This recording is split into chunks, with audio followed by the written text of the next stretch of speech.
Voilà, donc bonjour à tous et merci, vous êtes à l'heure. On va commencer assez rapidement pour respecter le planning. Donc on se retrouve aujourd'hui pour la première édition, peut-être la première et il y en aura des suivantes, de mon projet tutoré en 180 secondes. Alors pour la petite histoire, on a calqué le format sur un exercice plus connu, qui est ma thèse en 180 secondes, où des doctorants doivent exposer à un public de non-connaisseurs une thèse qui a duré souvent pendant plusieurs années. Donc aujourd'hui, vous allez voir 22 groupes qui sont en deuxième année, qui vont vous présenter sur le même format leur projet en 3 minutes. Donc pour cela, vous allez voir qu'ils ont droit à 2 micros, ils sont généralement en groupe de 3 ou de 4, et ils évoquent leur projet tutoré à partir d'une seule et unique image. Alors, dans cet exposé, ils doivent vous faire part des difficultés qu'ils ont rencontrées, des outils qu'ils ont utilisés, des professionnels qu'ils ont rencontrés. Bien, je tenais tout particulièrement à remercier Madame Leroux pour effectivement avoir organisé avec d'autres enseignants cet exercice qui n'est pas simple, c'est vrai, comme tu l'as souligné, mais qui est très important pour vous. Et je trouve effectivement cette idée novatrice est très, très importante et une belle valeur ajoutée dans votre formation. Vous avez des jurys d'enseignants également qui sont là, mais vous êtes également jury puisque à la fin vous pourrez aussi voter pour le projet le projet qui vous aura le plus ému, intéressé, etc. Vous êtes prêts? Vous avez donc 3 minutes.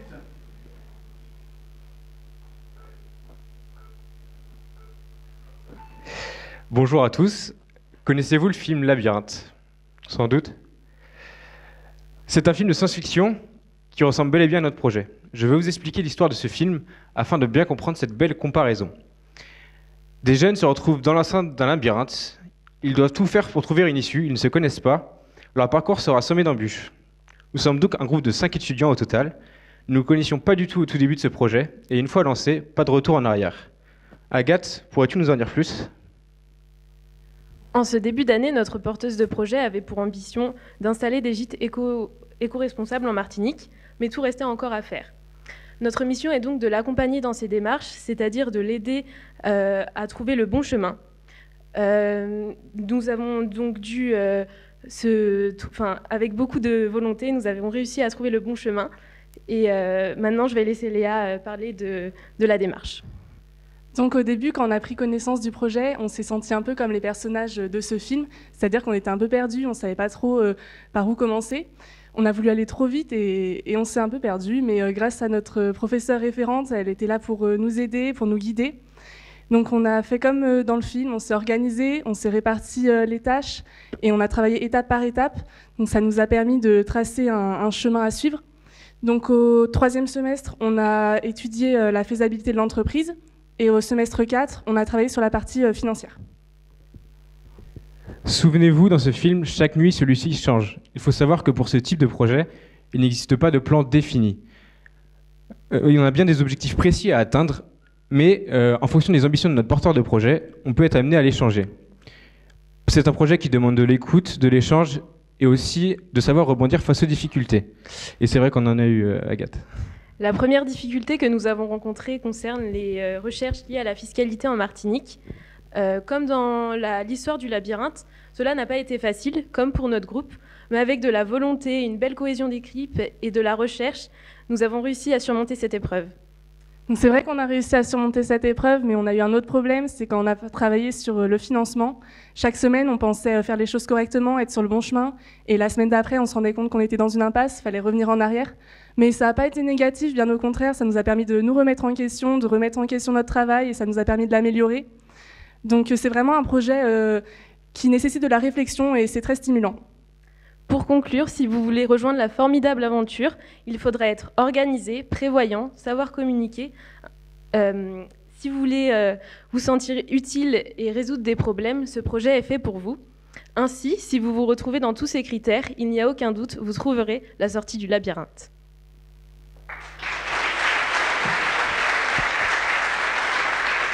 Vous avez respecté les 3 minutes, on peut les applaudir, bravo.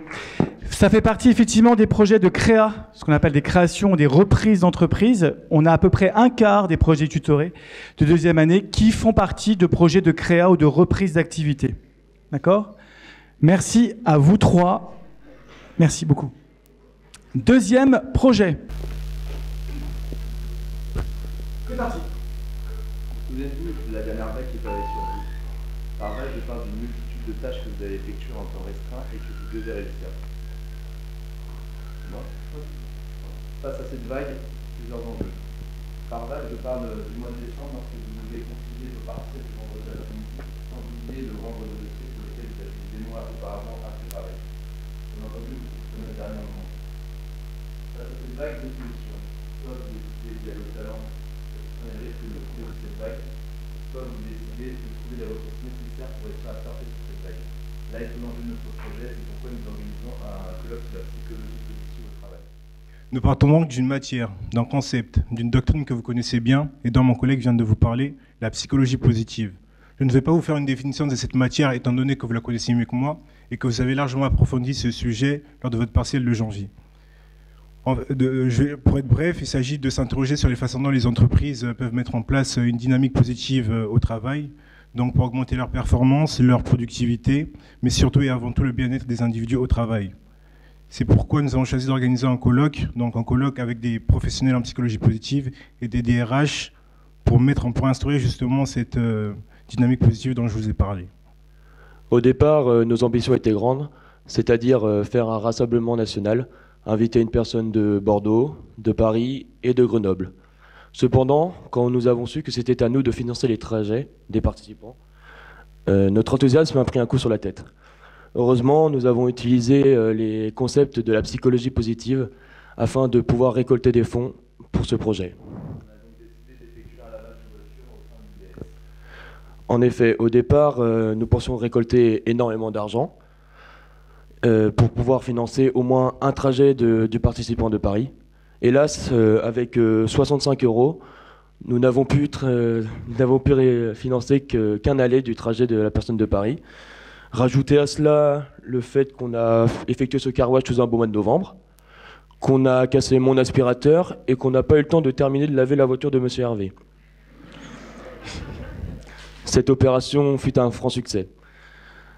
Cependant, grâce à ce car wash, nous avons pu effectuer toutes les notions administratives et de pouvoir s'organiser afin d'être le plus efficient possible.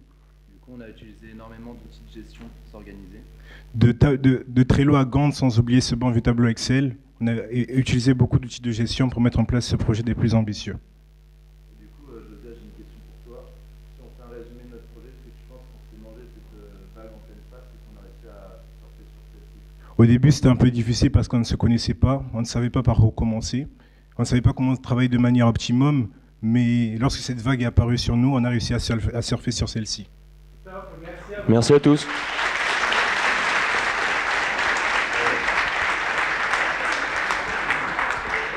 Merci à vous 3. Pourquoi êtes-vous ici aujourd'hui ? Vous avez tous candidaté à notre session de recrutement pour nous remplacer, nous, 5 super agents du WHOOP. Pour commencer cette formation, nous allons vous parler de la dernière mission de notre carrière d'agent spécial. Tout a commencé lorsque notre boss, Jerry, nous a donné comme mission de mettre en place des frigos solidaires dans la ville de Vannes. Le but était de venir en aide aux personnes dans le besoin, en faisant participer les différents acteurs de la ville, tels que les cafés, les restaurants ou encore les supérettes. Du fait de l'investissement technique important qu'il fallait utiliser, dont une compétence que nous avions, cette mission fut malheureusement avancée. La pression montait au sein du WHOOP où nous devions réaliser cette ultime mission. Après d'intenses recherches, Jerry nous a proposé de venir en aide à une association, le Café de l'Atelier.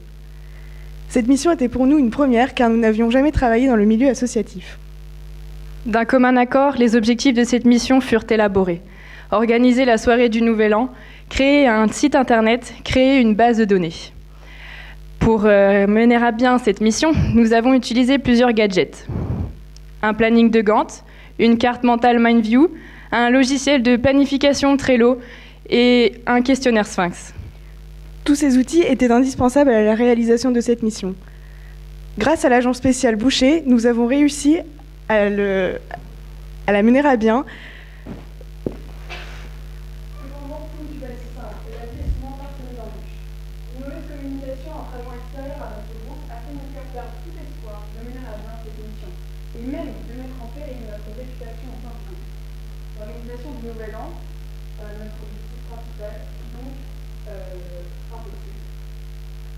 Néanmoins, nous ne sommes pas laissés abattre, et grâce à l'aide précieuse de notre agent spécial, nous avons pu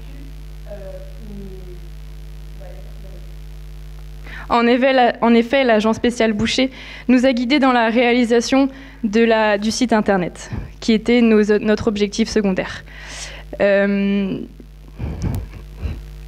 Pardon. Parallèlement à notre mission, la conception de ce site internet fut réussie grâce à l'investissement de nos agents. Effectivement, cette mission du site internet nous a pris énormément de temps en dehors de notre temps de travail en tant qu'espionne et en dehors de l'enceinte du groupe.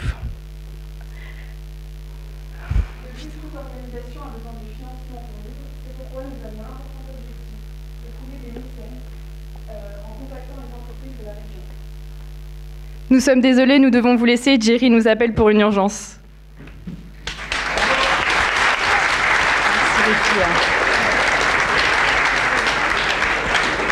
Merci beaucoup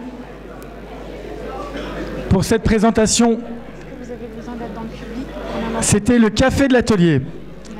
Donc, le projet Handisport. Vous êtes prêts? T'es prêt? C'est parti. Bonjour et bienvenue sur Handisport. Aujourd'hui, je suis accompagné de notre spécialiste sportif Alban Zor, ici présent. Nous allons revenir sur le périple presque paralympique d'une équipe handi-basket qui nous vient du pays Vanté. Nous avons la chance d'avoir en ligne les coachs de l'équipe, Mesdames Massé et Alain. La phase de poule a été bien périlleuse. Après un faux départ lors du premier match, l'équipe a retrouvé son niveau et a fini par se qualifier pour la suite de la compétition. En effet, Alban, c'est un début difficile que nous avons connu, car notre première idée de départ était de sensibiliser les plus jeunes à cette thématique qui est le handisport. Mais grâce au rendez-vous avec Hassan Afsa, le président du comité handisport du Morbihan, nous avons pu avoir une idée beaucoup plus ambitieuse, qui est d'organiser un match handi-basket avec 2 équipes professionnelles, Rennes et Quimper.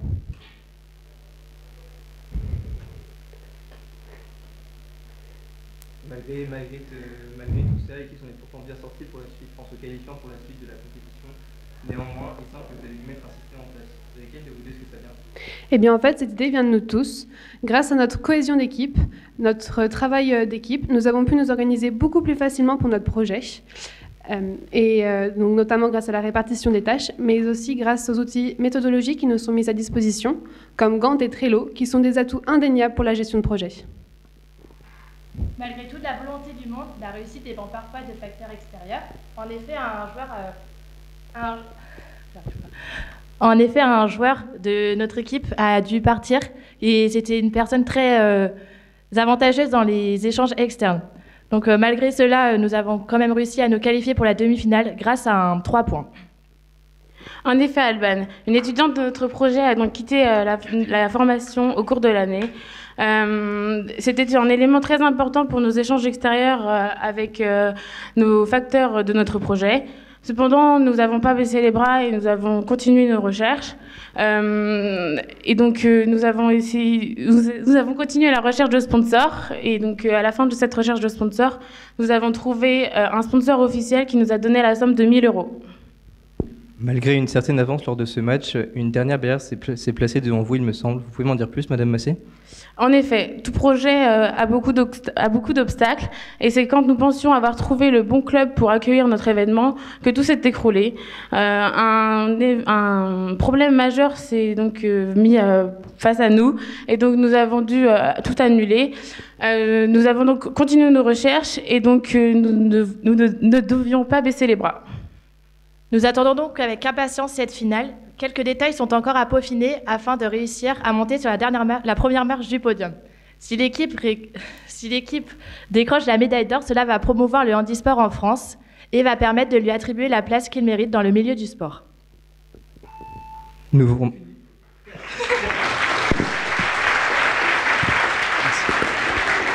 Merci à vous quatre.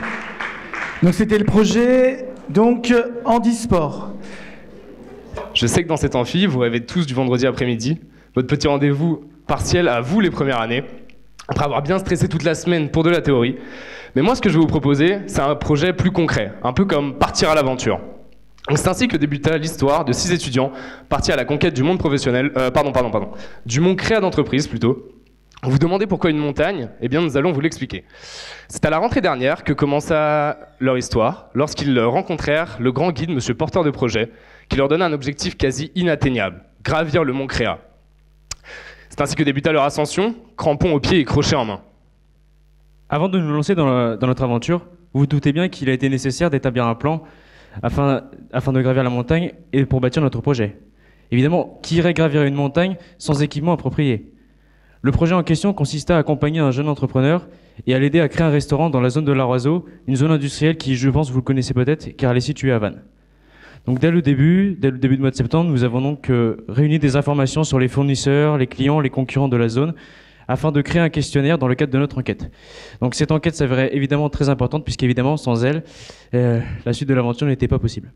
En pleine expédition du Mont Créa, le jeune groupe d'alpinistes vient tout juste de franchir la première partie de la montagne. Très enthousiaste au vu de nos résultats actuels, nous sommes fin prêts à grimper la deuxième partie de la montagne, autrement dit, le semestre 4. Attachez vos mousquetons, nous repartons. Lors de notre sinueux voyage, nous nous arrêtions tous les mardis pour travailler sur notre projet tutoré. Tout se déroulait en salle 302. Tout était parfait, pas d'accident à déplorer. D'ailleurs, nous avons déjà grimpé le mont Swat, le mont Pestel ou encore le mont des 5 forces de porteurs. Globalement, tout était parfait. Mais comme vous le savez, toute chose a une fin. Et c'était sans compter sur une avalanche qui s'abattit violemment sur le jeune groupe d'alpinistes en pleine escalade du Mont Créa. En effet, lors de cette avalanche, notre guide, monsieur porteur de projet, a dû quitter le périple avec un de nos alpinistes, Hugo, donc blessé lors de cette escapade.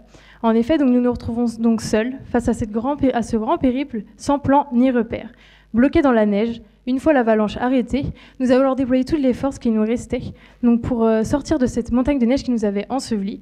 Après plusieurs tentatives, nous avons entendu des voix familières se diriger vers nous. Il s'agissait de monsieur Prof, qui nous a alors sortis de l'avalanche et nous a aidés à repartir dans ce mont Créa d'entreprise. Et c'est ainsi qu'ils entament la dernière partie de leur voyage, animés par les mots de Peter Drucker, le meilleur moyen de prévoir l'avenir est de le créer. Et donc pour vous aider, en résumé, notre projet, c'est accompagner, abandonner, accidenter, affiner, ajuster, progresser, adapter, agripper, agacer, affronter, annuler, améliorer, écouter. C'est terminé.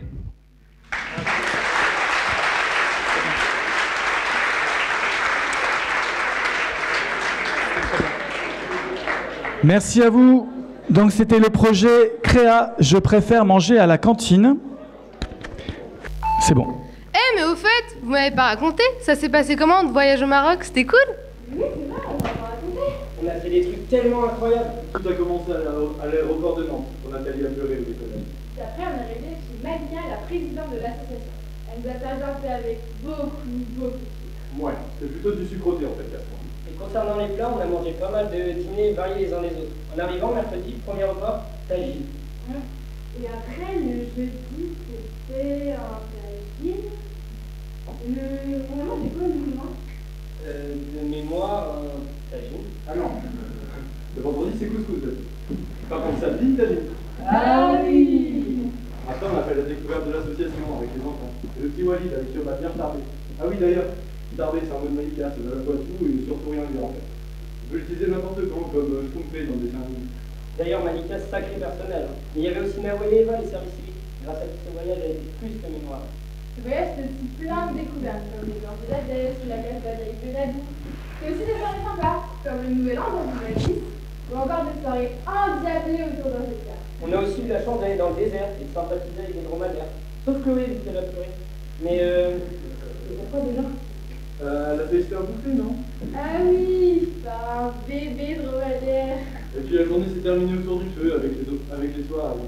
Mais le projet Maroc, c'est pas seulement de la rigolade. Ce projet nous a quand même coûté de l'argent. Heureusement, on a eu quelques méthodes de financement, comme les subventions pour plein de bébés. Faut vraiment pas croire que c'est des vacances. Il y a beaucoup de choses à faire sur Terre. Bah tiens, d'ailleurs, toi, Cassandra, t'as fait quoi là-bas? Avec Jeff, on a pu faire la compta. C'était comment? C'était compliqué. Tout ça? Bah là-bas, il n'y a pas vraiment de justificatif en fait. La compta, c'est un peu au feeling.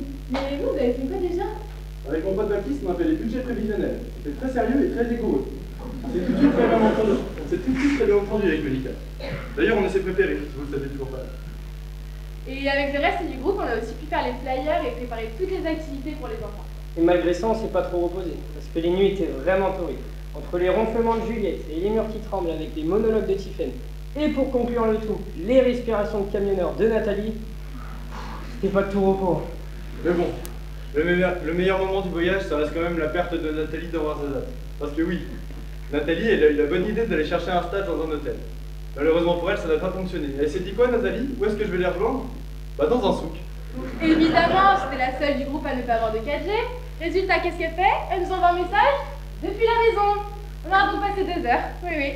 2 heures à la chercher dans Warzazat. Mais bon, c'est bien amusé, hein, c'est le plus important. Et pour résumer, ce projet il est vraiment magnifique. Il nous a permis de tisser des liens alors qu'on se connaissait pas vraiment. Et à présent, on forme une petite famille, le projet Maroc. Alhamdoulilah.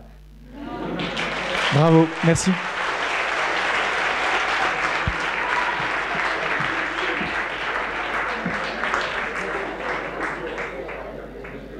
Projet Maroc, donc c'est le projet numéro 6.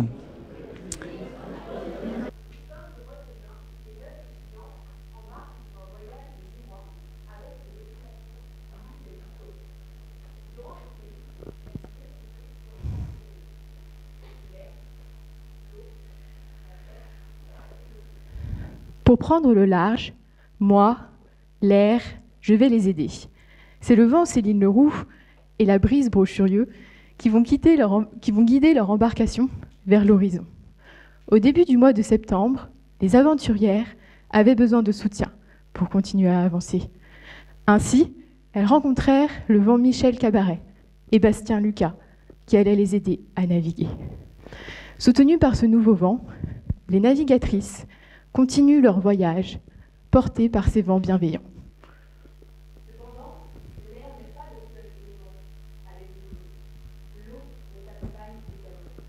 Pour réussir ce long périple, je viens aider mes exploratrices.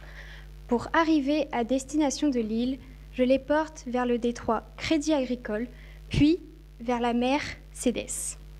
Tout au long de cette traversée, les vagues Cobistil, Kusmiti et Biogolf ont permis à la barque de rejoindre petit à petit la terre promise. Mais comment réaliser cette traversée sans moi? Le feu est inévitable. Les 9 aventurières ont pourtant été ambitieuses, en tentant de convaincre Maud Fontenoy et Laurie Tillman de les suivre dans leur périple. Un peu trop ambitieux peut-être pour cette petite barque. Mais c'est par la suite qu'elles craignaient l'incendie, car le nerf de la guerre, l'argent, était bien difficile à trouver.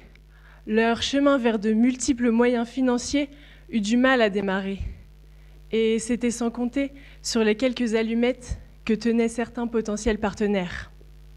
Ce que ces exploratrices ignoraient, c'est qu'elles touchaient bientôt au but. Et oui, je suis la Terre, l'achèvement et l'objectif de cette traversée si longue et si périlleuse.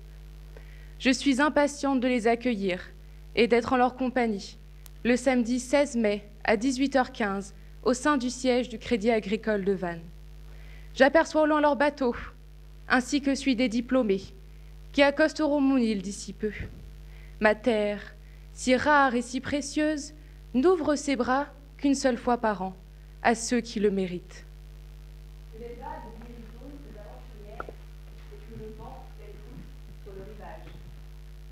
Que le sort puisse leur être favorable. Excellent. Bravo. Merci au projet Cérémonie de remise des diplômes. Bonjour à toutes et à tous et bienvenue pour notre nouveau rendez-vous quotidien Questions pour un cinéphile. Dans ce numéro, nous allons retracer l'histoire de notre projet cinéma grâce à nos deux candidates, Aude et Marie-Alexandrine. Bonjour à toutes les deux. Bonjour. Bon, et bien maintenant que les présentations sont faites, nous allons pouvoir passer à la première question. Attention, Top, je suis une association fondée en 2015 dont le président s'appelle Valentin Gilbeau. Le but de mon association est de créer des films, que ce soit des longs ou des courts-métrages. Les jeunes producteurs, effectivement. Avez-vous quelque chose à nous dire là-dessus ? Ah bah oui, nous avons travaillé avec l'association Les Jeunes Producteurs dans le cadre de notre projet tutoré à l'UT de Vannes cette année. Très bien, nous espérons en apprendre davantage là-dessus. Attention, deuxième question. Top, je suis un film réalisé en 2010 qui raconte l'histoire d'un étudiant de Harvard. Génie d'informatique, ce dernier va créer un film qui va très rapidement devenir viral et utilisé par des centaines de millions de personnes. The Social Network, excellente réponse. D'ailleurs, j'ai cru comprendre que vous aviez fait de la communication durant votre projet. Ah bah oui, gérer un réseau social, c'est quelque chose qui est assez compliqué. Il faut savoir planifier ses publications. Et l'association Les Jeunes Producteurs fonctionne davantage avec du bouche à oreille, donc nous avons dû les aider à gagner en visibilité. Parfait. Troisième question maintenant. Attention, il va falloir être assez rapide. Top, ce film parle d'un Niçois fan de surf. Brise de Nice. Brise de Nice, excellente réponse. Vous avez d'ailleurs été très très rapide. Quelque chose à nous dire là-dessus ? Eh bien, disons que le film n'a pas eu la notoriété reconnue et il en va de même pour Intemporel, celui de notre association. Dites-nous en plus. Nous voulions que l'association se fasse une notoriété et pour cela nous avons décidé de diffuser le film Intemporel. Pour ce faire, nous avons bénéficié des réseaux sociaux et du Ouest France, mais cela n'a pas suffi. D'accord. Attention, dernière question pour vous départager. Top, je suis un film qui retrace la vie d'un des anciens étudiants du DUT GEA de Quimper. Grand fan de comptabilité, ce dernier va être recruté dans le quartier de la Défense. L'outsider. L'outsider. Oui. D'ailleurs, vous avez fait de la comptabilité, non, pendant votre projet ? Ah bah oui, on a un cursus qui est davantage axé sur la comptabilité, donc on a décidé de créer un outil comptable pour aider l'association. Et il faut savoir que gérer la comptabilité dans une association, c'est assez différent du monde de l'entreprise et surtout dans le milieu du cinéma. Très bien, merci à toutes les deux pour votre participation. Aude, félicitations pour votre victoire. Et quant à nous, on se retrouve demain pour un nouveau numéro de Questions pour un cinéphile. Bravo, c'était très bien. Bien, c'était le projet donc cinéma, le projet numéro 8. Lila est une jeune femme de 32 ans. Elle est mariée et maman de 2 enfants. Sa vie était telle qu'elle avait imaginé, remplie de bonheur et de réussite. Lila, c'est moi. Lila, c'est vous. Mais un jour, Lila est atteinte d'un cancer du sein. Elle voit sa vie basculer, du bonheur au malheur. Elle se retrouve en chimiothérapie, très affaiblie par la maladie. Incapable de l'annoncer à ses enfants, elle cache les moindres détails de son corps. Moi, je m'appelle Thomas. Je suis actuellement étudiant en 2e année à l'UT de Vannes, option Gémeaux. Lila, je ne la connais pas. Et pourtant, nos chemins se sont croisés. Le 11 octobre, Lila décide de participer à la Vanthèse, course de sensibilisation contre le cancer du sein. Lors de cette course, elle rencontre Brigitte, une porteuse de projet, accompagnée de ses 6 étudiants, de son équipe de 6 étudiants, dont je fais partie. Lors de cette course, nous étions présents pour distribuer des questionnaires sur le sujet de la dermopigmentation. Cette porteuse de projet a la volonté de créer son salon de dermopigmentation et de proposer un accompagnement à ses clients. Une lueur d'espoir toucha directement Lila. Maïwen, peux-tu nous expliquer ce qu'est la dermopigmentation ? La dermopigmentation découle du même principe que le tatouage. Mais contrairement à celui-ci, ce n'est pas permanent. Depuis une dizaine d'années, de nombreuses femmes ont recours à cette technique pour recréer ou recolorer l'aréole mamelonnaire en gardant l'effet naturel et en créant un trompe-l'œil. En plus simple, c'est un tatouage de réparation sur une cicatrice. Lila est très intéressée par ce projet et espère que celui-ci sera viable. La porteuse de projet et son équipe souhaitent réellement aider Lila dans sa reconstruction. Dès à présent, après avoir obtenu des résultats concluants des questionnaires, ils se mettent directement au travail. L'équipe met en place un planning de Gantt, une étude de marché, une étude auprès de la concurrence, un plan de financement, Sans oublier le business plan. Après un long travail de recherche, le groupe voit enfin la fin du projet arriver. Lila va enfin pouvoir avoir son tatouage tant rêvé et recouvrir sa cicatrice qui lui rappelle tant de souffrances. Lila va enfin pouvoir retrouver goût à la vie. Comme vous le savez tous, la vie n'est pas facile. Beaucoup de personnes sont atteintes de cicatrices visibles ou encore invisibles. Lila, c'est moi. Lila, c'est vous. Le cancer n'est pas une honte. Parlons-en.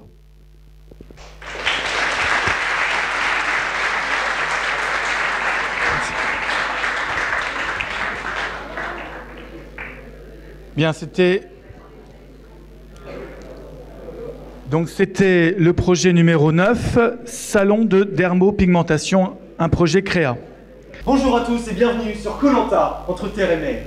Les participants ont pu découvrir des épreuves exceptionnelles. Toutefois, l'aventure n'a pas été de tout repos pour les membres de la tribu Van Écotour. Il aura fallu... Oh là là, désolé. Nous allons maintenant passer à la fin de cette aventure. La mission la plus mythique de cette aventure, l'épreuve la plus mythique de cette aventure, c'est les poteaux oratoires. C'est l'épreuve la plus complexe de ce semestre. Et vous aurez tous les deux à répondre à la question pourquoi la tribu Van Écotour est la meilleure pour eux l'année prochaine. Jaune, vous avez la parole. Eh bien, quel projet? L'organisation d'une course sur un thème qui nous concerne tous. Par l'union de 10 élèves, le sport et l'écologie sont réunis dans un projet majeur dans le paysage vantais. Vous avez la possibilité d'avoir un réel impact sur la population, rendez-vous compte. Je vous trouve bien enthousiaste pour un groupe qui a connu quelques difficultés. Vous n'exposez que les points positifs, alors que n'oublions pas que vous avez fait chuter à plusieurs reprises. Ah! Certes, mais seule la victoire compte. Il est plus enrichissant de perdre quelques batailles et d'apprendre de nos erreurs que de ne jamais se relever à la première difficulté venue. Qu'entendez-vous par des chutes, Rouge? Des rumeurs de difficultés d'organisation ont été à déplorer au sein de la tribu. L'adaptation à un nouvel environnement de travail ne fut pas si simple à ce qu'il paraît. Il est vrai, mais nous sommes organisés telle une entreprise, ce qui nous aidera pour notre vie professionnelle future. Nous sommes répartis les tâches en équipe afin d'être plus efficaces. Allez, Jaune, arrêtez de nous mentir. Nous savons très bien que vous avez failli tout abandonner après plusieurs échecs. Vous commencez à manquer de ressources et les relations entre les différents membres de la tribu commencent à être tendues, malgré la présence de notre feu de camp, Monsieur Brochurieux, qui était là pour nous accompagner. Il est vrai, mais nous nous sommes recentrés autour de notre bon vieux feu de camp, Monsieur Brochurieux, pour nous remotiver et reprendre du poil de la bête. Avec l'union de toute l'équipe, nous avons gagné les épreuves les unes après les autres. La mise en place de sponsors, d'un village écologique et d'une communication solide. Il me semblait pourtant que votre cabane était solide au début de l'aventure. Mais après le passage de l'ouragan Soutenance, elle fut déstabilisée et il fallut réagir très vite pour ne pas qu'elle s'effondre. De plus, vous avez été très surpris par la nouveauté de cette année, la course en natation, la veille de la course des héros. Ah, vous n'avez pas vu venir une nouvelle difficulté que vous avez du mal à appréhender, il me semble. Il est vrai, la surprise était totale. Heureusement, certains membres de notre tribu avaient déjà appréhendé ce genre d'épreuve lors de leur job d'été. Nous avons réussi à faire de cette nouveauté une force pour cette nouvelle édition. Mais c'est pas possible, rien ne vous fera tomber de ces maudits poteaux oratoires. Écoutez, Rouge, nous sommes sûrs de notre projet et nous attendons près de 400 coureurs le 29 mars sur le port de Vannes et vous êtes évidemment la bienvenue. Vous n'arriverez pas à nous déstabiliser, Rouge. Eh bien, les membres de la tribu Van Écotour ont voté. Nous allons passer au dépouillement. Rouge, vous êtes éliminé et la sentence est irrévocable. Il semble donc bien que la 10e édition du Van Écotour sera la plus belle et la plus ambitieuse depuis sa création. Nous vous attendons nombreux pour la prochaine édition, puisque vous aurez à battre notre record. À bientôt.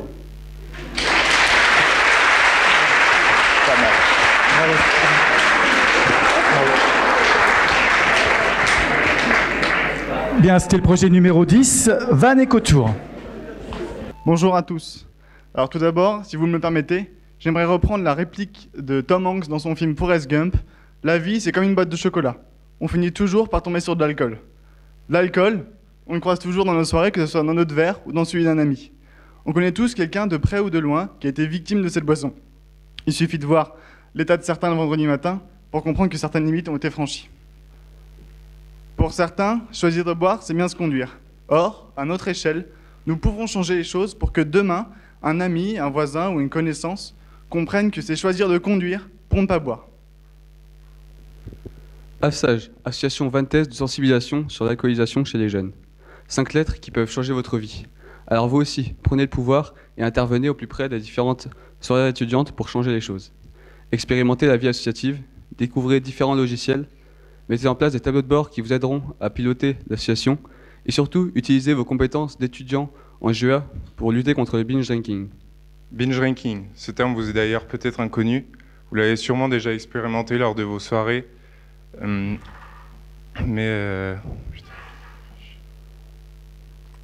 l'avez sûrement déjà expérimenté lors de vos soirées, car la Bretagne est la région où on le pratique le plus. Il s'agit de boire une forte quantité d'alcool, enfin forte, tout est relatif, en un temps très limité. Pour certains, ce terme rappelle des exploits de soirée qui en font avec certitude de bonnes anecdotes à raconter à ses amis, mais qui constituent toutefois un réel problème de santé publique. Notre champ d'action est immense, ce qui vous laissera une très large capacité d'intervention. Le carnet d'adresse de l'association vous permettra également d'évoluer dans n'importe quel domaine, comme la médecine avec des professionnels de la santé, la communauté des bars et des boîtes de nuit de Vannes Agglomération, que vous devez déjà d'ailleurs très bien connaître, ou encore directement avec le ministre de l'Intérieur. Vous allez également être confronté à des difficultés comme la gestion d'une équipe ou encore l'administration française qui, croyez-moi, en a vaincu plus d'un. Alors vous aussi, faites changer les choses pour que demain vos soirées soient meilleures, comme les chocolats sans alcool. Merci à vous.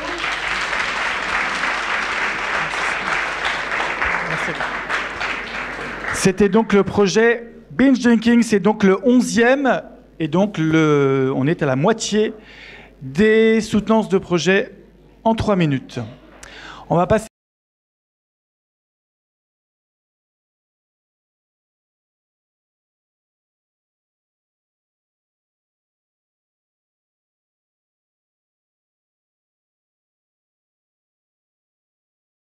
Je vais vous parler de mon ami Wally. Ce très cher Wally m'a envoyé vous conter l'histoire de 6 étudiants qui travaillaient sur un projet futuriste.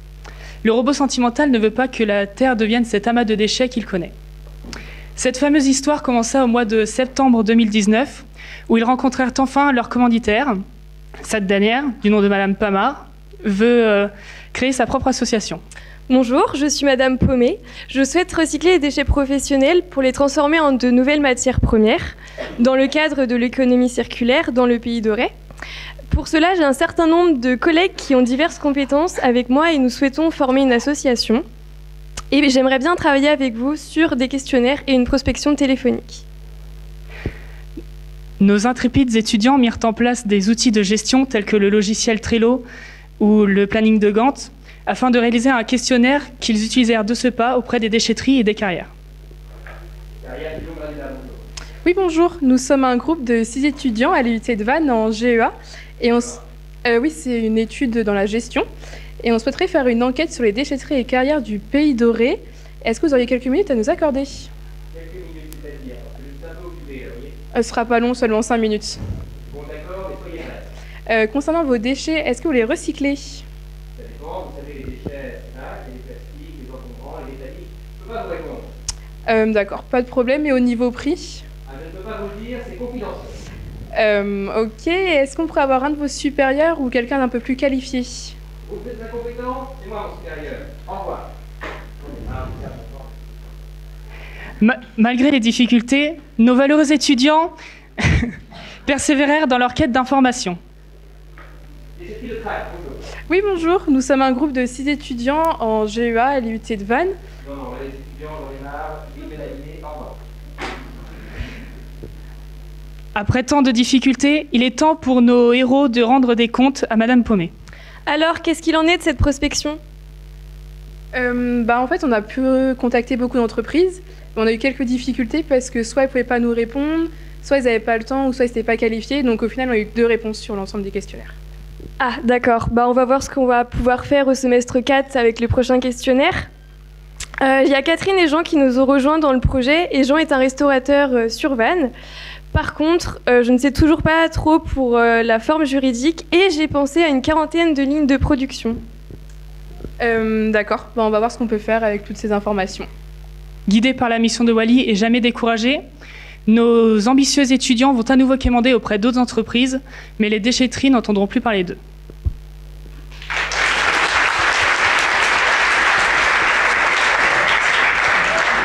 Merci à vous, merci pour votre prestation.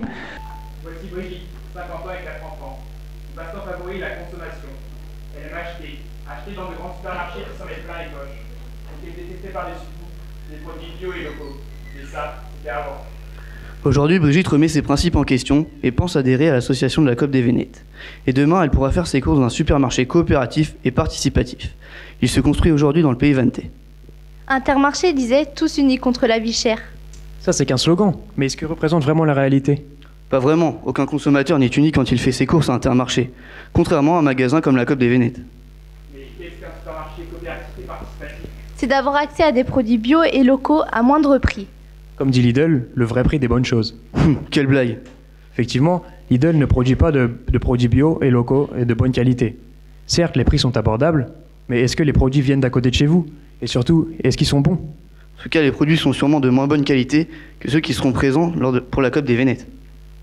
Comment expliquer un tel retournement de situation dans la façon de penser de Brigitte? Pour vous expliquer, nous avons organisé une réunion publique et grâce à nos flyers, elle a pu venir écouter nos douces voix. À cette réunion, elle a découvert ce qu'était un supermarché coopératif et participatif. Et demain, il ouvrira. Il s'agit de participer au fonctionnement du magasin tout en pouvant y faire ses courses. Elle a pu intégrer un groupe de travail, partager ses idées et donc améliorer la coopérative. Des réunions que Brigitte apprécie d'autant plus qu'elle a pu retrouver ses amis d'enfance. Mais où en est le projet? Le magasin va ouvrir à l'été 2020. Une aubaine pour Brigitte, elle pourra manger des produits sains et locaux. Enfin, Brigitte et sa famille pourront manger correctement. Mais il n'est pas encore fait? Malheureusement non. Mais beaucoup de personnes travaillent sur le projet. Certaines personnes font de la communication et d'autres cherchent un local. Et toute aide est la bienvenue. D'autant plus que chaque aide permet à l'ouverture du magasin en 2020. On m'a également parlé de d'autres activités. En effet, la COP organise un marché avec des producteurs bio et locaux. C'est la bonne occasion pour Brigitte pour avoir un premier lien avec les producteurs. En effet, le 22 mars, des producteurs locaux seront présents pour les 10 ans de la salle de concert de l'Econova. C'est l'occasion de rencontrer les futurs producteurs fournisseurs du magasin. Mais il n'y a pas d'autres événements? Et si, le 29 mars, lors de Van Ecotour, course à laquelle Brigitte va participer, car en plus de vouloir manger sain, elle souhaite avoir un corps sain. Comme on dit, un esprit sain dans un corps sain. Et pendant la course de Brigitte, ses amis de la COP tiendront un stand et feront des animations sur le thème de l'écologie. Alors, faites comme Brigitte et venez rejoindre la COP des Vénètes.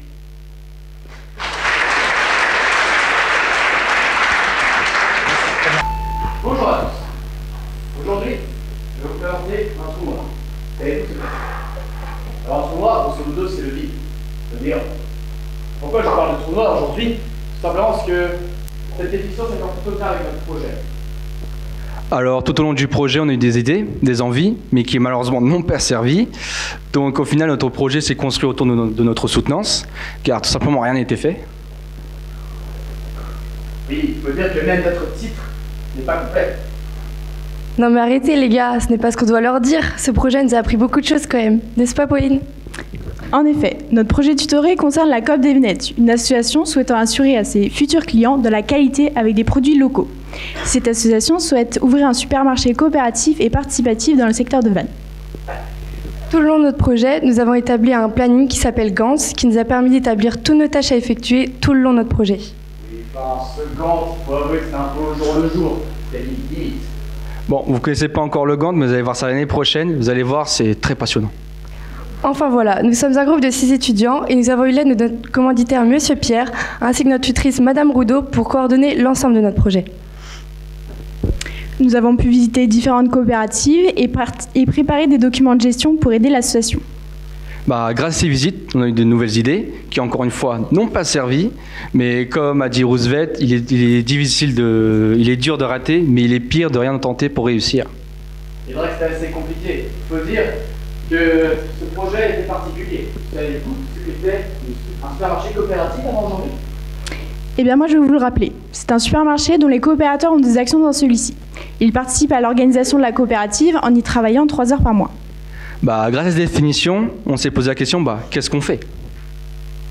C'est vrai que dans la désorganisation et l'organisation, la frontière est parfois haute.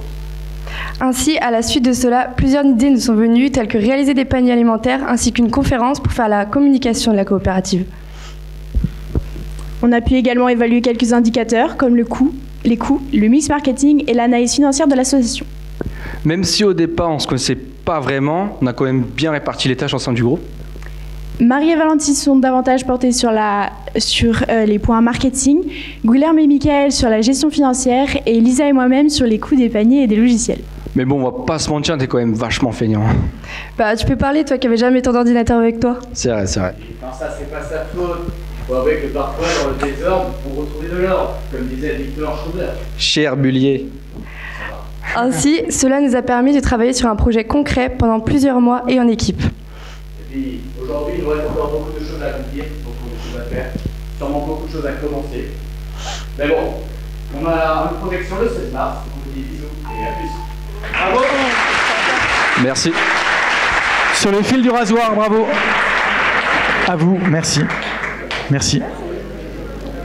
Bonjour tout le monde, nous sommes le projet Tutoré qui vous a occupé un jeudi après-midi et par la même occasion empêché de faire votre sieste pour être en forme au bubble. Mais aujourd'hui, on se rattrape en vous en louper une après-midi de cours en vous présentant notre projet, le réseau GEA, c'est-à-dire le forum sur la poursuite d'études. Donc aujourd'hui, on se retrouve au parc Astérix dans une nouvelle attraction se nommant Poursuite d'études X, qui fait trembler tous les étudiants de GEA. En effet, dans cette période de stress quant à la poursuite d'études, nous sommes tous dans le même bateau. Donc j'espère que vous aimez les sensations fortes. Tout a commencé en avril 2019 lors de la formation de notre groupe de projet tutoré intitulé Réseau GEA, auquel nous étions 5 étudiants affectés. Cependant, en septembre 2019, quelques changements se sont opérés puisque l'un de nos camarades, coucou Léo... Et oui, monsieur a dû prendre peur puisqu'il n'est pas monté avec nous. Après 2 personnes recrutées supplémentaires, il a fallu s'adapter dans la répartition des tâches, ce qui n'est pas toujours simple. Concernant le forum, il fallait qu'on trouve une date d'abord, puisqu'en janvier, il y a pas mal d'autres portes ouvertes et forums. On est dans la montée, l'adrénaline commence. Vous savez, ce moment où vous demandez pourquoi vous avez eu envie de faire cette attraction et où vous voyez votre vie défiler, eh bien c'est trop tard, le stress monte.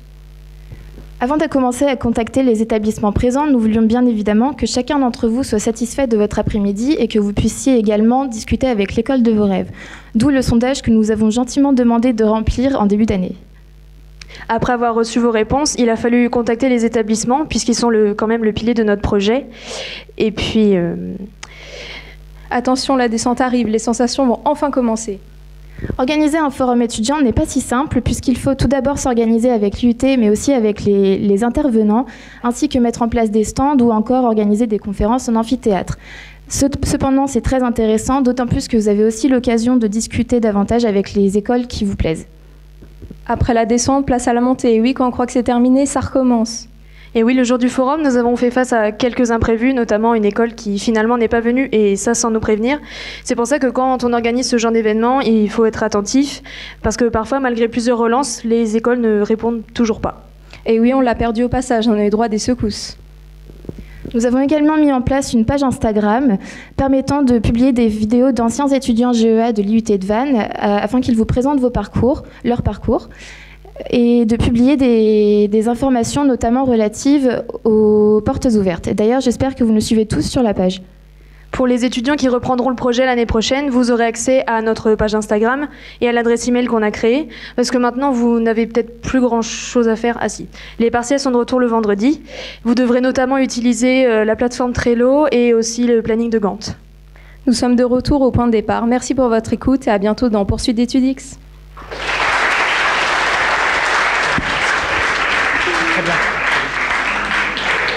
Il était une fois 6 camarades de classe qui voulaient travailler ensemble sur un projet novateur. Oui, vous avez bien entendu, novateur. Ce qui implique beaucoup de labeur. Et si on revenait en arrière? Et si on revenait à ce fameux mardi 10 septembre, où a eu lieu la première rencontre entre le commanditaire et ses interlocuteurs? Et pour vous, aujourd'hui, nous allons rejouer la scène avec tous ces personnages. Le premier personnage, nom de code, commanditaire, spécialité, création de zone. Le deuxième personnage, nom de code, étudiant 001, spécialité, GMO. Et le dernier personnage, là-bas, nom de code, étudiant 002, spécialité, GCF. Votre mission, toutefois, si vous l'acceptez, sera de mettre en avant les atouts de ma zone et d'y recruter les meilleures entreprises. J'ai un pacte avec le gouvernement qui m'oblige à recruter seulement des agents artisans. Mais attention aux agents doubles. Le commerce pur et dur y est sanctionnable. Et quels sont nos gadgets mis à notre disposition? Vous aurez à votre disposition une mallette complète comprenant méthode et conception d'enquête, marketing, communication, droit des affaires et gestion financière. Disposons-nous d'un contact sur le terrain? Monsieur Lelièvre sera sur place pour vous guider. Nom de code, consultant. Spécialité, professionnel de la prospection. Comment mener à bien cette mission? Toi, étudiant 001, tu infiltreras à l'intérieur de la commission d'aménagement commercial. Quant à toi, étudiant 002, tu récupéreras le plan local d'urbanisme à la préfecture de Rennes. Et ensemble, vous piraterez la base de données de la Chambre des métiers et de l'artisanat. Pensez-vous que nous avons les capacités pour réaliser cette mission? Vous avez suivi au cours de ces 2 dernières années une formation complète et polyvalente. De plus, je mets à votre disposition 2 sources fiables, Monsieur Roulet et Monsieur Punière. Bien reçu. C'est pour vous l'occasion rêvée de réaliser un premier contact avec le monde réel. Garde à vous et méfiez-vous, le temps vous est compté. Suite à ce premier entretien, les étudiants élaborèrent un plan d'attaque. Étude de marché, analyse SWOT, analyse Pestel, zone de chalandise. Cette mission se terminera le 06-05-2020 à 12h00 et ce message s'autodétruira dans 10, 9, 8, 7, 6, 5, 4, 3, 2, 1.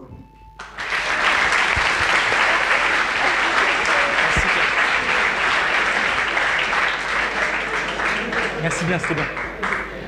Bien, c'était le projet Créa Bru. Ouais, Guillaume, je sais pas si tu as vu, mais apparemment il y aurait un groupe de projets tutorés sur la musique baroque. Oh, ça a l'air bien naze, hein. Ouais, c'est vraiment un truc de vieux. T'en as déjà écouté, toi? Non, ma vie n'est pas aussi nulle quand même, je m'ennuie pas à ce point-là. Tu penses qu'il y a encore des gens qui écoutent ça? Attends, on va leur demander. Y aurait-il, dans cette salle, ne serait-ce qu'une seule personne qui écoute de la musique baroque? Bah oui, nous. Mais vous avez pas 50 ans, les gars, vous êtes perchés ou quoi? Mais bien sûr que non. Ce n'est pas parce que Bach passe pas en boîte qu'il a has-been, les gars. Et bien plus que ça, c'est de la culture. Et puis bon, vous avez la critique facile alors que vous n'en avez jamais écouté. Je suis désolé, mais ce genre de musique est complètement dépassé. Ça n'a aucun sens de faire un projet sur ça. Oui, c'est du baroque. Oui, c'est du classique. Mais c'est bien plus que ça. Travailler avec le VMI, le Van Hurley Music Institute, qui organise chaque année un festival de 10 jours. On recherche des partenaires financiers, on demande des subventions à l'Union européenne. Je peux vous assurer qu'on ne s'ennuie pas. Bon, ok, vous avez trouvé un certain intérêt dans ce projet. Mais ils ont quel âge, vos artistes, là? Alors justement, le principe de ce festival, c'est qu'une quarantaine d'élèves viennent ici même, à Vannes, pour recevoir des cours réputés par des professeurs réputés dans le monde entier.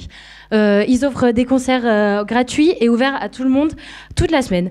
Et il faut savoir aussi que notre commanditaire Bruno Coxet est un des violoncellistes les plus réputés dans sa catégorie. Ouais, et puis vous allez nous faire quoi que vous réunissez beaucoup de jeunes? Je suis désolé, mais ce genre de musique reste un peu élitiste. Eh bien justement, pour démocratiser au maximum cette musique, et notamment auprès des jeunes, nous avons organisé une conférence avec Bruno Coxet, le violoncelliste, et pour un public ouvert à tous. Pardon. Nous avons donc mobilisé nos réseaux sociaux et nos contacts pour pouvoir faire la communication de cet événement. Et nous avons également créé une petite affiche que vous avez peut-être vue dans les rues à Vannes ou alors même dans l'IUT. Ensuite, on a également... Ok, je pense, on a compris, votre projet il est génial, mais la gestion, on en parle ou quoi?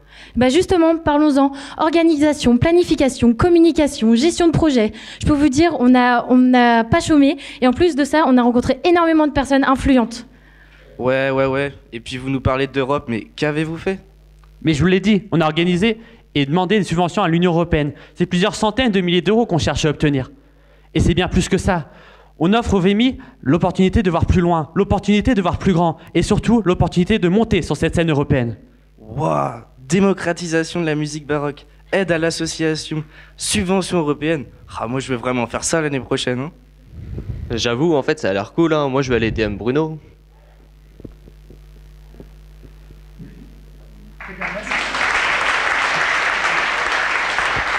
Merci. 19e projet, Voici l'histoire d'un groupe qui galère en projet tutoré.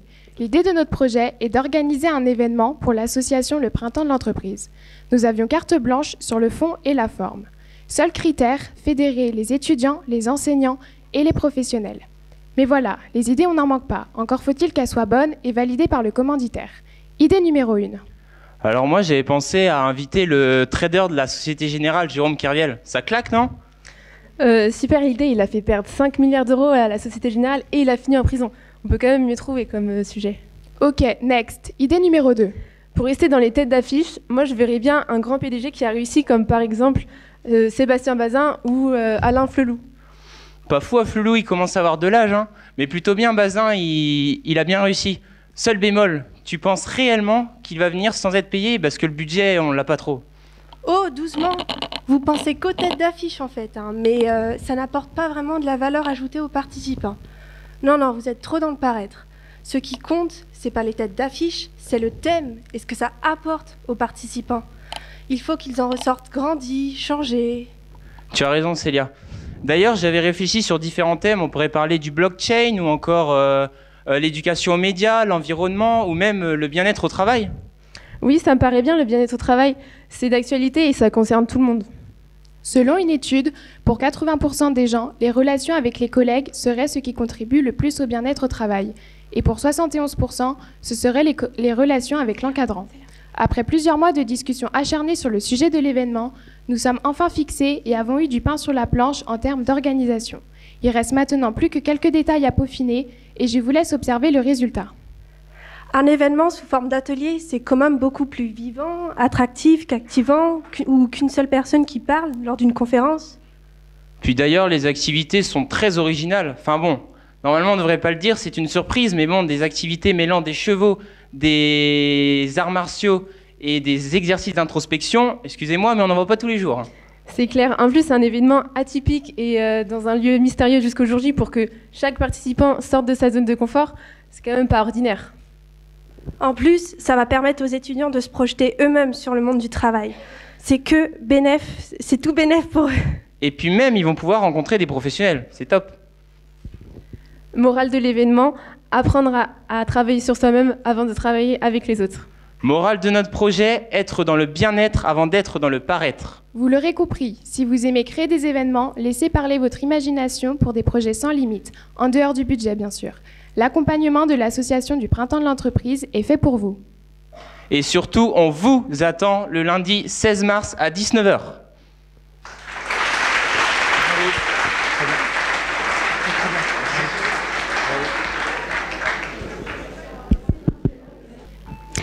Grimpez si vous le voulez, mais n'oubliez jamais que la force et le courage ne sont rien sans prudence. N'agissez jamais à la hâte, prenez garde au moindre pas. Et dès le début, pensez que ce pourrait être la fin.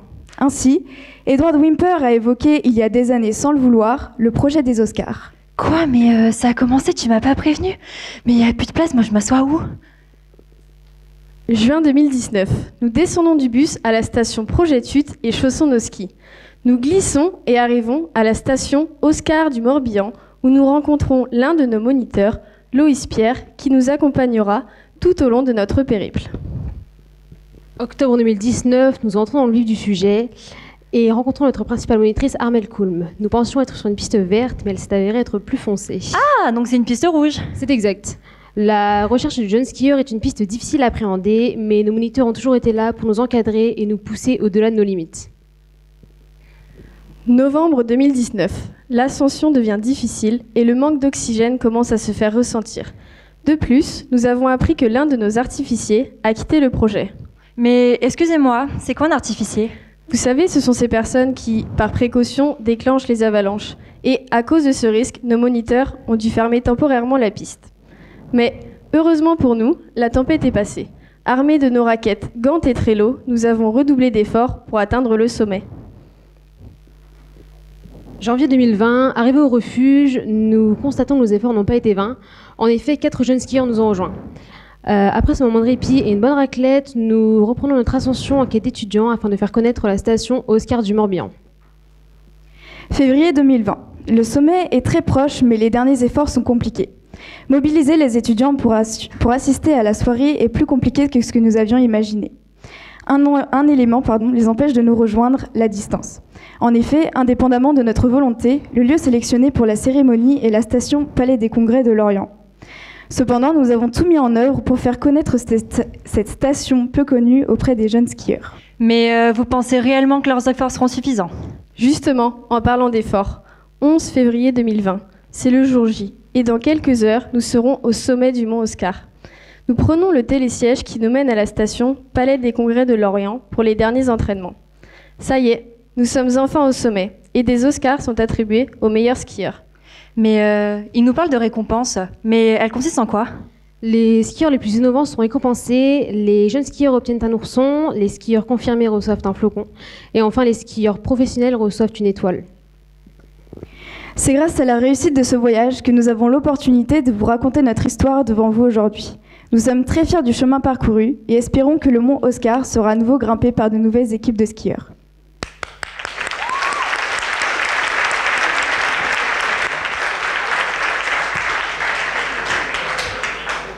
Merci à vous. Bonjour à tous et à toutes, bienvenue dans Top Chef GEA.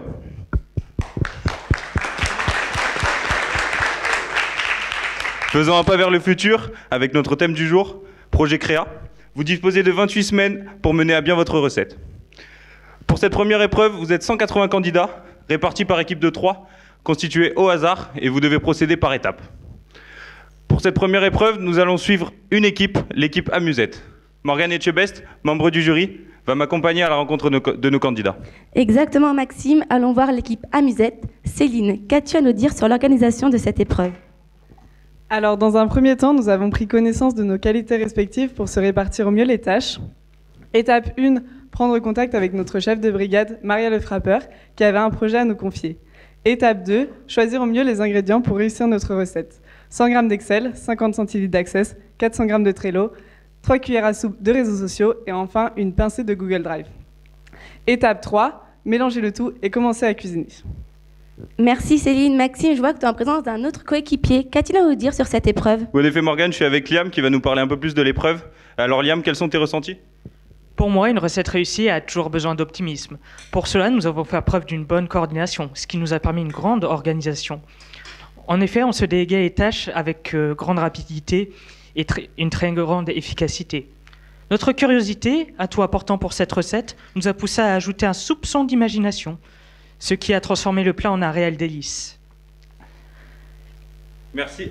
Merci Liam. Place à notre dernière candidate. Oui, à toi Margot. Qu'as-tu à nous dire sur les difficultés rencontrées durant cette épreuve? Donc c'est une épreuve assez complexe puisqu'il faut être à l'écoute, bien s'entendre et faire preuve d'autonomie. Il faut également communiquer, être coordonné et aussi prendre des initiatives. Donc pour nous, tout s'est relativement bien passé puisque chacun a participé au bon fonctionnement de la recette.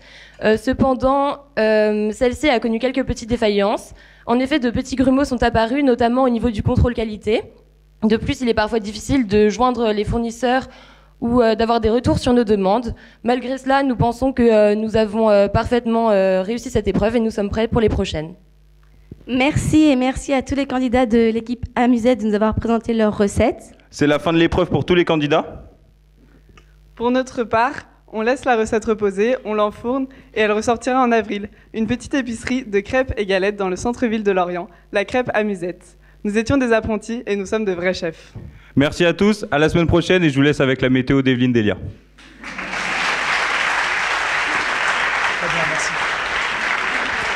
C'est le projet Top Chef, d'accord? Parce qu'il n'y avait pas le petit chrono. Alors avant qu'on commence, inutile d'essayer de lire le nom de la rivière sur les diapos, parce que de une, vous allez avoir du mal, et de deux, même si vous y arrivez, je vous assure que vous ne remporterez rien à la fin. Les petits ruisseaux font de grandes rivières, disait le célèbre poète latin que j'imagine vous connaissez tous, qui est Ovide bien sûr. Par cette expression, nous voulons vous dire que ce n'est pas parce que vous avez une multitude de petites ou moyennes missions que votre projet sera de cette taille. Au contraire, l'alimenter par une multitude de petites tâches ne le fera que grandir. On peut aussi allier cette citation à celle qui dit « L'union fait la force ». Prenons l'exemple de LVMH. J'en suis sûr que vous connaissez tous LVMH. Eh bien au début, c'était deux entreprises, Louis Vuitton et Moët Hennessy. Et après s'être réunis et après avoir fait l'acquisition de plein d'autres entreprises, c'est devenu le plus grand groupe de luxe au monde. C'est de cette manière qu'a évolué notre projet. En effet, ce sont plusieurs petites rivières représentant chacune différentes tâches et missions, aussi instructives les unes que les autres, qui se sont rejointes au final pour former un seul et unique grand fleuve. Notre objectif final, l'organisation d'une soirée événement en l'honneur des 50 ans du département GEA de l'IUT. Nous nous voyons déjà organiser la soirée, les toasts, le punch, le DJ, le champagne, mais lors de notre rendez-vous avec notre commanditaire, nous avons dû mettre de l'eau dans notre vin. Effectivement, il ne s'agissait plus d'organiser une soirée, mais plutôt de préparer les tâches, disons, moins festives. Cette douche froide a donné naissance à la première rivière. Nous devions faire quelque chose de moins fastidieux, on va dire. C'est créer une base de données sur Access, regroupant un maximum d'anciens étudiants ainsi que leurs coordonnées, qui va par la suite nous permettre de les recontacter et de les inviter pour la soirée des 50 ans du département. Concernant la deuxième rivière, elle est actuellement en collaboration avec les Bill Gates de l'IUT, les étudiants info quoi. Il s'agit de la création d'un site internet, disponible prochainement, qui permettra de regrouper les anciens et actuels étudiants du département afin de faciliter la recherche de stages, d'emploi, ou bien l'organisation de soirées alumni, à l'instar des brigands qui vous prennent 10 000 € l'année. La troisième rivière, c'est la création de notre association AEGV pour Association Anciens Étudiants GEA Vannes, qui aura pour but d'organiser des événements qui seront en lien avec cette dernière, et cela grâce à notre statut juridique. Enfin, la quatrième rivière, eh bien c'est vous qui allez la faire. Oui, oui, vous, car aujourd'hui, nous vous avons réservé une exclue, rien que pour vous aujourd'hui. Nous vous dévoilons dès aujourd'hui que certains d'entre vous auront l'immense honneur de créer cette fameuse soirée événement lors d'un projet tutoré l'année prochaine qui vous sera proposé prochainement. C'est donc vous qui choisirez les ingrédients pour le punch, le DJ et la marque de champagne. Ces ruisseaux ne sont encore que rivières, mais c'est vous qui en ferez un fleuve. Parfait. Très bien. Bien, je vous remercie vraiment. J'ai passé vraiment 1h30, je ne suis pas le seul. Vraiment une 1h30 incroyable où on a vu vos progrès et surtout vos qualités. Et si vous êtes comme ça à la soutenance de stage, vous allez avoir des super notes. Et j'aimerais également, et je vais lui laisser la parole, s'il vous plaît, votre attention, faire un immense merci à Madame Leroux qui a été l'initiatrice de ce projet, tutoré en 180 secondes. Je vais lui laisser la parole et vous pouvez lui faire une salve d'applaudissements à Madame Leroux.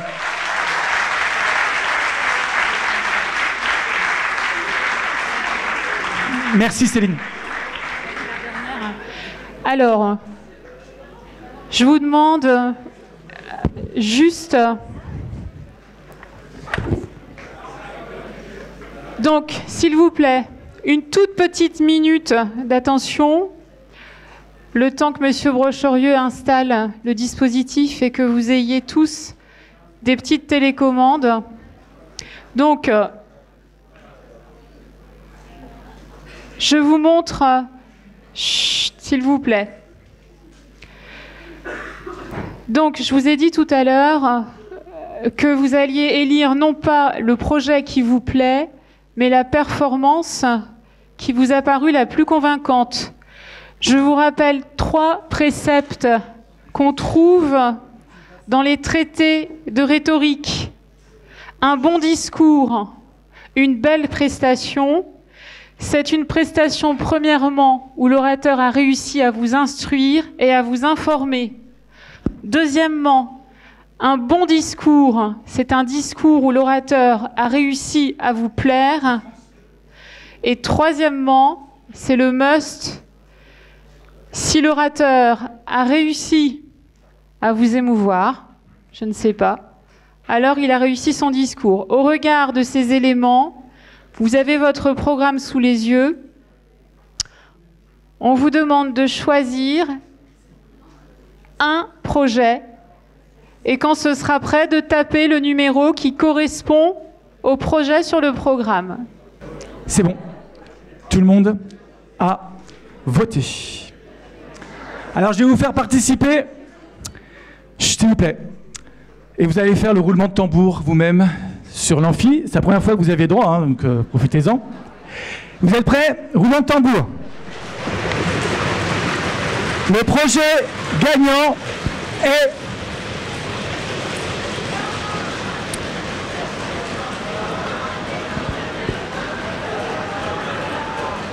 le projet numéro 10, qui est le projet Van et Couture. Bravo le projet Van et Couture. À 45%, vous pouvez descendre. Est-ce qu'ils sont là? Est-ce qu'ils sont là? Les étudiants du projet, est-ce qu'ils sont là? Si oui, vous pouvez descendre. À 45%, vous avez voté pour ce projet. Le deuxième projet, c'est le projet numéro 6, le projet Maroc. Vous pouvez descendre à 30%. Venez, venez. On peut les applaudir. Et le troisième projet et quatrième projet qui se distingue, c'est le projet Je préfère manger à la cantine, le projet numéro 5 à 8%, et le projet numéro 9, le projet dermopigmentation. Bravo à toutes et à tous, vraiment. Là, il a fallu effectivement voter, c'était aussi pour l'esprit un petit peu de cet après-midi, mais en tous les cas, vous avez, en tous les cas, toutes et tous, ces deuxième année, été mes préférés. Vous avez été vraiment super et je ne me suis pas ennuyé du tout. Voilà, je laisse la parole à Madame Leroux. Non? Monsieur, un petit mot de fin? Alors, je vous dis merci à tous, à toutes. Je suis contente de voir les deuxièmes années qui sont restées. Et puis, on vous attend, vous, les premières années, l'année prochaine pour l'édition numéro 2. Merci beaucoup.